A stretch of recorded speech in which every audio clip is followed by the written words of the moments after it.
อยู่ลีวอ่ะเย้อยู่ที่ไหนอ๋อcảนั่นยองอ่ะว้าวcon trai nọเอ๊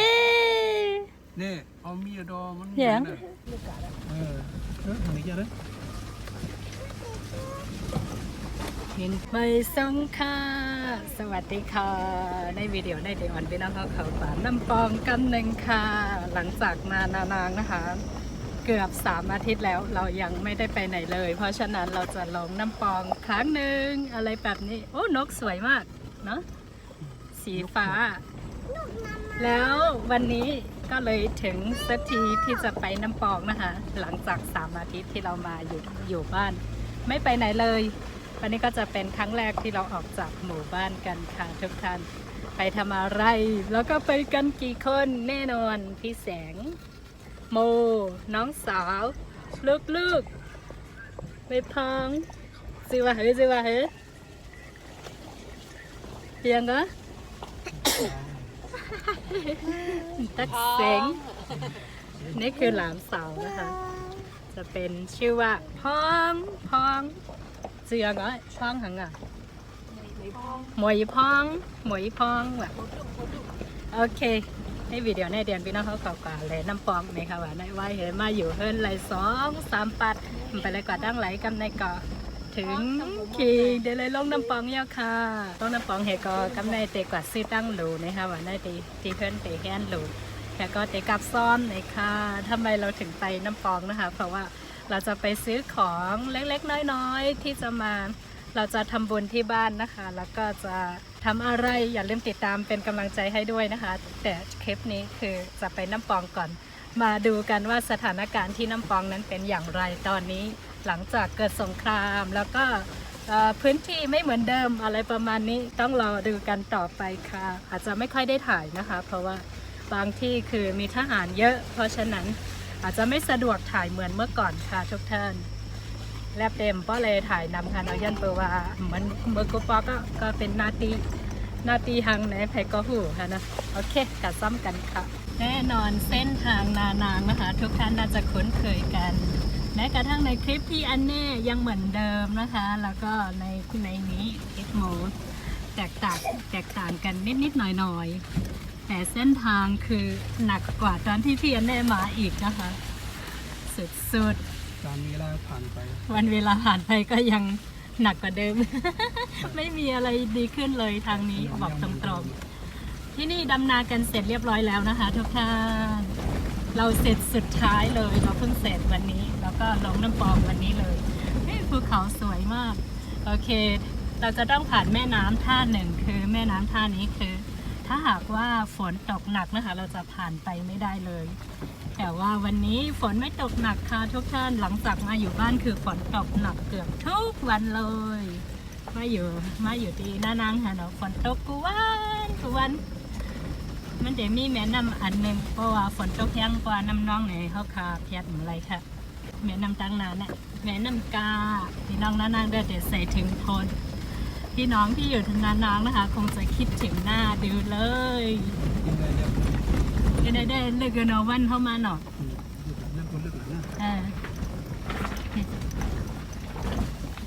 เอาเขาเม็ดตาไว้เยอะเนี่ยแซ่บ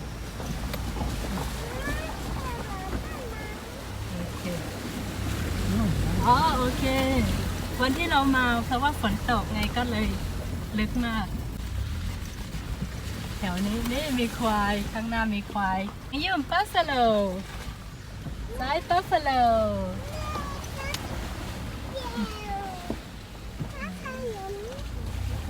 ได้ดองมาหือในเมื่อวะมามีปัสโลจ่องหมอครบนี่โอ้น้ำเยอะเนาะไปได้ไหมเหรอจะต้องไปก่อนนะเสือจะต้องข้ามไปก่อนนะไม่ต้องเหรอแม้น่ะมันเขาคำหยาบแน่แต่เป็นปีไหนกันนะก็เด็ดละเอียดค่ะโดยแต่แม่น้ำที่น้ำเยอะนะคะจะเป็นตรงนี้โอเคโอเคได้อยู่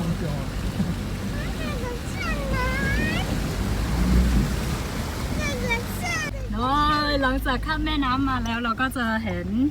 ประตูโอเคเราจะต้องลองเปิดแล้วประตู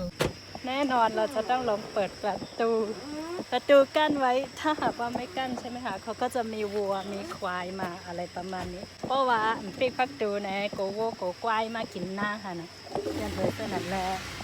แต่ไรเปิดปิกประตูโอเคกว่าแล้ว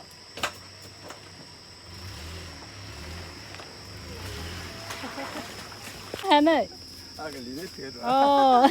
โอเคเราจะต้องลงเปิดประตูอยู่ประมาณ 4-5 ที่ต้องรอดูว่ามีกี่ที่นะคะเดี๋ยวเราเปิดประตูหมอก 4-5 ที่นะคะเราเดี๋ยวไปด้วยว่ามีหมอกหลายตีนะสวัสดีค่ะ สวัสดีค่ะ ไม่ซุ้งค่ะ สุขค่ะ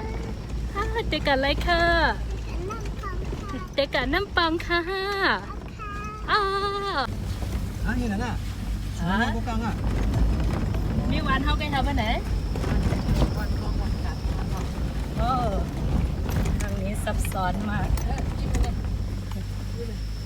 เส้นตังเป็นเส้นไหนอยู่นิดนึงแล้วก็กำลังจะเป็นเส้นตังหลินออกจากนานางมานะคะเป็นเวลา 4 โมงเย็นนะคะคุณลูกดีนานางมาก่อน4 โมงค่ะคืนนี้น่าจะนอนที่น้ำปองคืนนี้คิดกันไว้ว่าจะไปนอน คิดกันไว้ว่าจะไปนอนที่น้ำปองนะคะไม่ได้แต่ว่าแต่การนอนที่น้ำปองอยู่ค่ะเส้นทางข้าวฝนเมืองเฮาเส้นทางช่วงฤดูฝนนะคะ เป็นแบบนี้เยอะมากทุกท่าน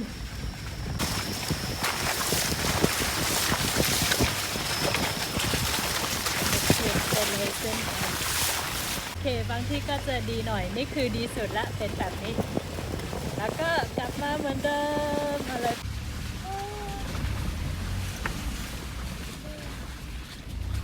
วานอีกที่ไหนอ่ะมันก็มาคุดอยู่นี่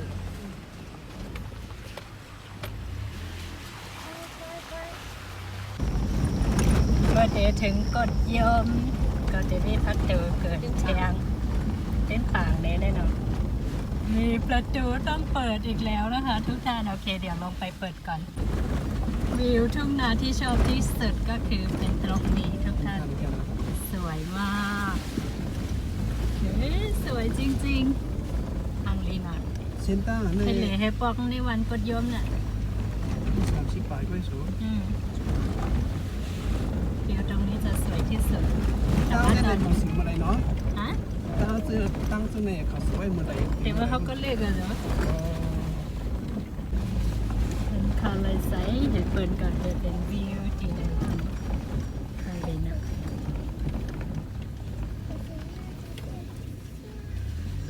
มองหันในเด็กก็จะเป็นวานเต้นปังนี่ค่ะวันที่เรามองเห็นอยู่ตอนนี้นะคะ ก็จะเป็นหมู่บ้านเต้นปังนะคะ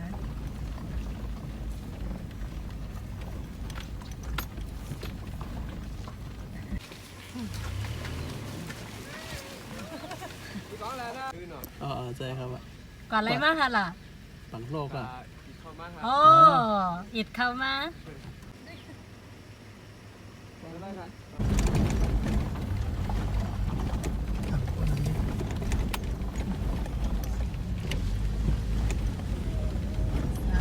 ทุกค่ะได้เลยเส้นทางจากตรงนี้ไปโอเคแล้วนะคะต้องฝ่าฮังลีเนี่ย อาหลงนะ อืม ห้อยตาหลงเป็นตลอดเลย ดีเนาะ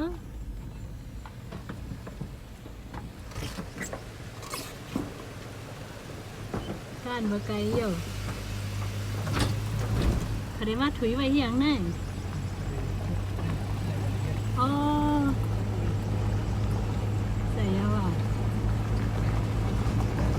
ที่กินตั้งกินเลยตอนนี้เป็นเวลา5 โมง 20 นาทีนะคะถึงน้ำปองแล้ว5 โมง 3 นาทีก่อนถึงน้ำปองแล้วค่ะแล้วก็จะเป็นวัดมังเตินค่ะไปมาเลย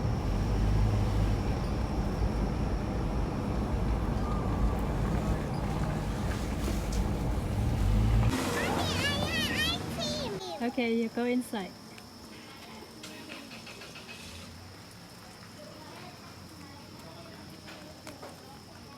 วันนี้เราจะมาทานหมูกระทะที่นี่กันเมาส์เชอรี่หมักกันไต้อะไรแบบนี้ชื่อก็น่ารักมากวิติเลนแหแค่แบบนั้นน่ะมากินหมูกระทะมาถึงนะคะก็พาน้องพาหลานมาทานหมูกระทะกันแต่เสียดายพี่แสงไม่ทานหมูกระทะ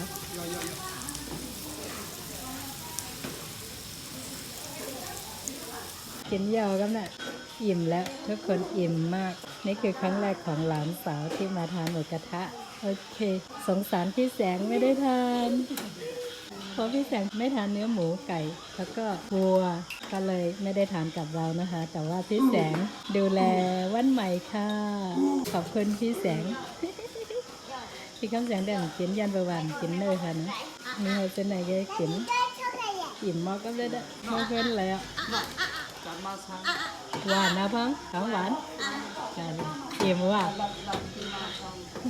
มากินที่ร้านปีเขาหวานนะค่ะน้อง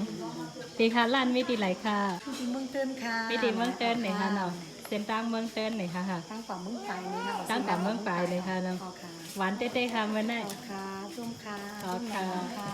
ส้มค่ะเจ้าของน่ารักมากเรามาทานวันนี้อร่อยด้วยนะคะ ไว้หนาเอาไว้หนาหนึ่งตัว ไม่ได้เป็นสายต๊อกน้ำไหนคะน้ำปองตั้งกว่าเมืองไปเขาซัมเตกว่ากาดในวันนี้ที่คำแสงเขากว่ามาเต็มเศร้าทำได้ป้อปันลืม7 โมงเช้านะคะที่น้ำหลังนะคะเป็นแบบนี้ทุกท่านน้ำปองนะคะเงียบไม่เหมือนเมื่อก่อนเงียบนิด เงียบมาก ๆเงียบมากเลยใช่ไหมนี่คือสะพานใช่ไหมถ่ายได้ไหม ลง นี่ชาตุ ให้เป็นสะเมืองน้ำปองค่ะสาธุค่ะ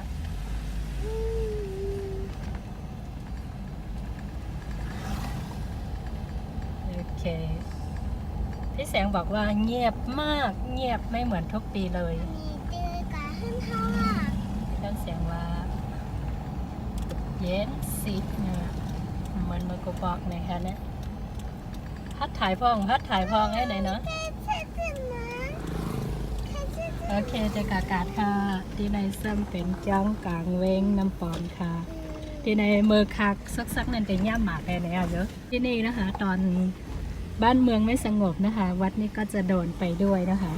แต่ว่าเราไม่ได้เข้าไปดูข้างในเราพาเด็กๆมาเราก็เลยถ่ายไม่สะดวกค่ะทุกท่าน อาจจะกล้าถ่ายบ้างไม่กล้าถ่ายบ้างอะไรแบบนี้ เพราะว่า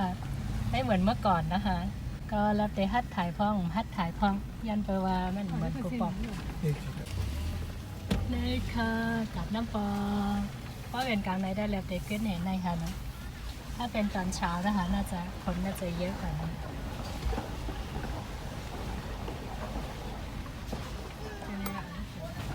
เราพูดเกี่ยวดีเลยลุงกันเลยหายได้อ่ะกัดน้ำปองเคยขึ้นไหมเออนั่นแน่วันนี้ก็จะเป็นวันตลาดนะคะ มีหลายวันตั้งแต่มี1 ปอกเนี่ย5 วัน 1 ปอกตลาดจะมี 5 วัน 1 ครั้งนะคะ บอกเลย 1 วง 1 ปอก มาตลาดนะคะพาเด็กๆมาด้วย เพราะฉะนั้นก็เลยอาจจะไม่สะดวกเท่าไหร่ลูกก็เริ่มงอแงด้วย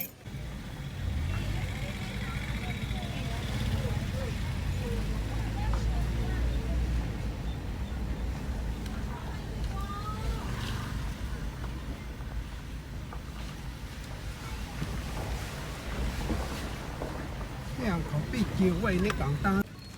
ให้กัดน้ำปลา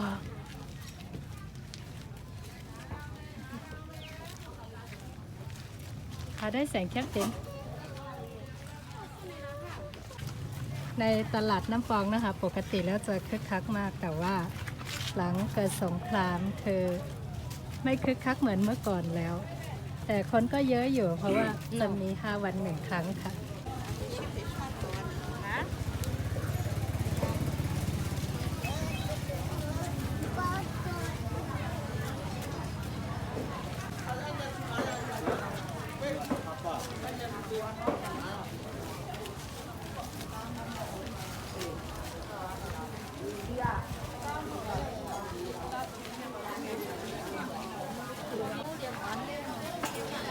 ขวางไหลเอา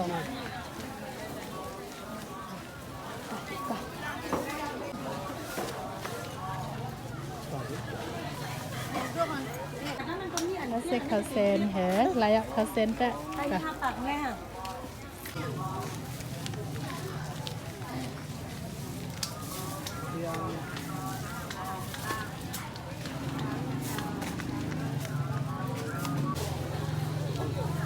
mà quan vật chắc có thể ra đây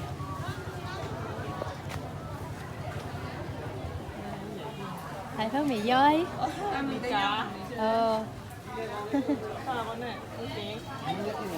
hả lúc đi lấy mắc khai khăn à hả mi à khai ăn tăng nữa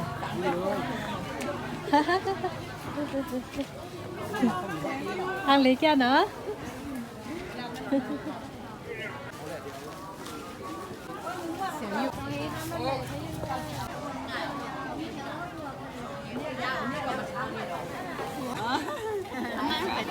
sẽ trở lên ok nên có nên hiểu เมากิน อันนั้นยิบมึกยอมมันวันเลยว่ะว่าคิดนะ วันเด้อเนี่ย เอามาวันแล้วแม่ วันแล้วเนี่ย ชิบสามเพลงด้วย รู้ชื่อทางนี้ อ๋อพันดิเที่ยง หนึ่งซิ่ว3แผงอันนี้คือขายเป็นลูก10 ลูกก็คือ 3,000 จัดนะคะ ชิบสามเพลงเดิมเลย ข้าวโพดหวานมากทุกท่านข้าวโพดปลาเขาข้าวกาบปลาเขาหวานหวานเค็ม ใหญ่มันได้มันเป็น ๆ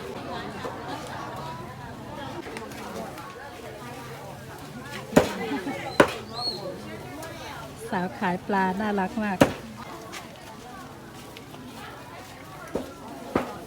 เฮ้ยปลาข้างใน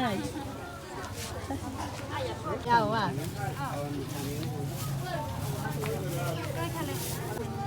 อันนี้เป็นปลาน้ำมาหมองต้องว่ะ ทำมีอยู่เป็นมันมี แค่แค่ไรมัวเดาว่ะ เลือดหนังบ้องสาย ฮะ เลือดหนังบ้องสายปะ ใส่ยืมคือเนี่ยไปตลาดช่วงสาย8 โมงเช้านะคะ คนเริ่มห่างแล้ว ไม่ค่อยมีคนแล้ว8 โมงกลางในเศร้าก่อมเพราะมีคนอาหารห่างยากค่ะ ตอนนี้ลูกเริ่มงงแงแล้วที่นี่ของบางอย่างก็คือถูกกว่าน้ำรัน บางอย่างก็คือจะแพงกว่าน้ำรันนะคะ แล้วแต่ละชนิด คือซื้อไม่ถูกเลยอะไรที่ถูกก็คือเราก็จะซื้อที่นี่ไปเลย ตอนนี้คือพี่แสงไปรอทางโน้นแล้วไปกันค่ะเด้โมหันเด้อนางไม่อยากถ่าย มันจอดขุดโอนได้ เหมือนนันยาวเห็นได้เออโอ้ยสวยเหมือนเดิมนะนางเอกพี่อันแน่สบายดีไหมแล้วไปไล่โอ้ยได้หนาน่ะผมว่าใครเป้าอ่ะให้ใครอยากถ่ายนี่นาก้าแม่ว่านั่นก็พี่นางเอกอะไรนะ FC พี่อันแน่คิดถึงโอเคถ่ายว่า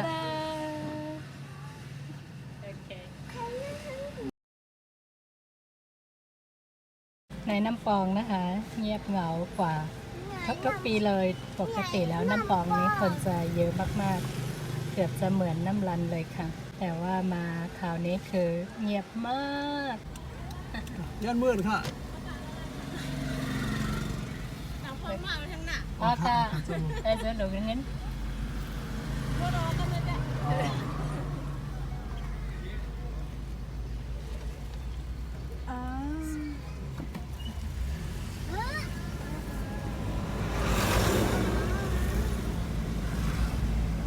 ในอย่างเพื่อนไอวันน้อง แกในมิสตาลิน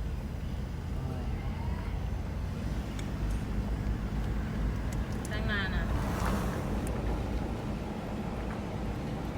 มันมาที่น้ำปองแต่ว่าเร่งรีบเถอะสุดๆไปเลยกว่าจะซื้อของแล้วก็ไหนจะเด็กๆอะไรแบบนี้ก็เลยไม่ค่อยมีเวลาถ่ายนะคะ มาครั้งนี้คือดีอย่างคือได้มาเจอเพื่อนนางเอกที่อันแน่หมอหานนางยังสวยเหมือนเดิมเลยสวยมาก โอเคในคลิปนี้เราก็จะกลับบ้านกันแล้วเป็นอีกวันหนึ่งของเที่ยงนะคะเที่ยงวัน แล้วก็ลืมทานข้าวเนาะพี่แสงไม่ได้ทานข้าวเลยเพราะกินดีเฮิรนเนี่ยเริ่มกินข้าวว่าเดี๋ยวกินข้าวให้ก่อนว่าได้ที่เนี่ยโกพักเข้าเหม็นเนี่ยว่ะยันนั่นเลยจะได้เมื่อกับเหลวระหว่างทางนะคะเราก็จะไม่ค่อยได้ถ่ายนะคะ เพราะว่าเด็กๆด้วยอะไรด้วย เพราะฉะนั้นในคลิปนี้เราก็จะขอจบเพียงเท่านี้ค่ะแต่ยังพบกันได้ก่อนค่ะนะบ๊ายบายนะจ๊ะจุ๊บบ๊ายบาย Love kiss